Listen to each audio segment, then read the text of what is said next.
அண்மைச் செய்தி.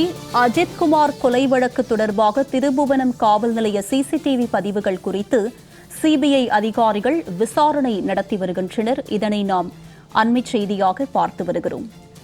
காவல் நிலைய சிசிடிவி பதிவுகள் குறித்து சிபிஐ அதிகாரிகள் விசாரணை நடத்தி வருகின்றனர். போலீசாரை வெளியேற்றிவிட்டு சிசிடிவி கேமராக்கள் உள்ள இடங்கள், புகார் பெற்ற இடங்களில் சிபிஐ அதிகாரிகள் ஆய்வு செய்து வருகின்றனர்.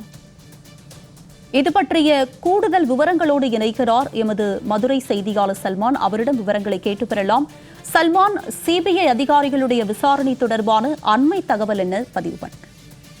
சிவகங்கை மாவட்டம் திருப்புவனம் மடப்புரம் அஜித்குமார் கொலை வழக்கு தொடர்பாக சிபிஐ விசாரணை அதிகாரிகள் கடந்த 3 தினங்களாக விசாரணை நடத்தி வரும் நிலையில் இன்று உதவி ஆணையர் அலுவலகத்தில், அதாவது மடப்புரம் பத்ரகாளியம்மன் கோவிலுடைய இந்து அறநிலையத்துறை உதவி ஆணையர் அலுவலகத்தில் அங்கு பணிபுரியக்கூடிய உதவி ஆணையருடைய ஓட்டுநர் கார்த்திகேயன், அதே போன்று அஜித்குமாருடன் அன்று விசாரணைக்காக தனிப்படை காவல்துறையினரால் அழைத்து செல்லப்பட்ட அருண்குமார், அதே போன்று பிரவீன்குமார் உள்ளிட்டோரிடமும், அதே போன்று அஜித்குமாருடைய சகோதரர் நவீன்குமார் ஆகியோருக்கு சிபிஐ தரப்பில் சம்மன் அளிக்கப்பட்டு நாளை அவர்கள் நேரில் ஆஜராக உத்தரவிடப்பட்டிருந்தது. இந்த நிலையில தற்பொழுது அந்த அஜித்குமார் கொலை வழக்கு நடைபெற்ற பகுதியாக இருக்கக்கூடிய திருப்புவனம் காவல் நிலையத்தில் சிபிஐ அதிகாரிகள் நேரடியாக விசாரணை நடத்தி வருகிறார்கள்.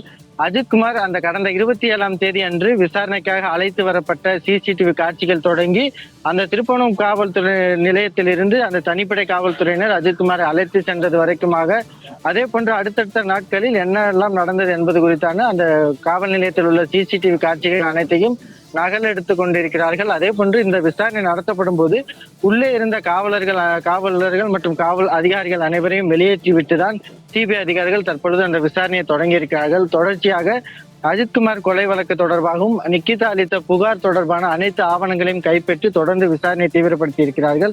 30 நிமிடங்களுக்கு மேலாக திருப்புவனம் காவல் நிலையத்தில் 5க்கும் மேற்பட்ட சிபிஐ அதிகாரிகள் நேரடியாக விசாரணை நடத்தி வரக்கூடிய நிலையில் முக்கிய ஆவணமாக இருக்கக்கூடிய சிசிடிவி காட்சிகளை அவர்கள் கைப்பற்றி அதனை விசாரணைக்கு உட்படுத்துவதற்கான நடவடிக்கைகளை மேற்கொண்டிருக்கிறார்கள்.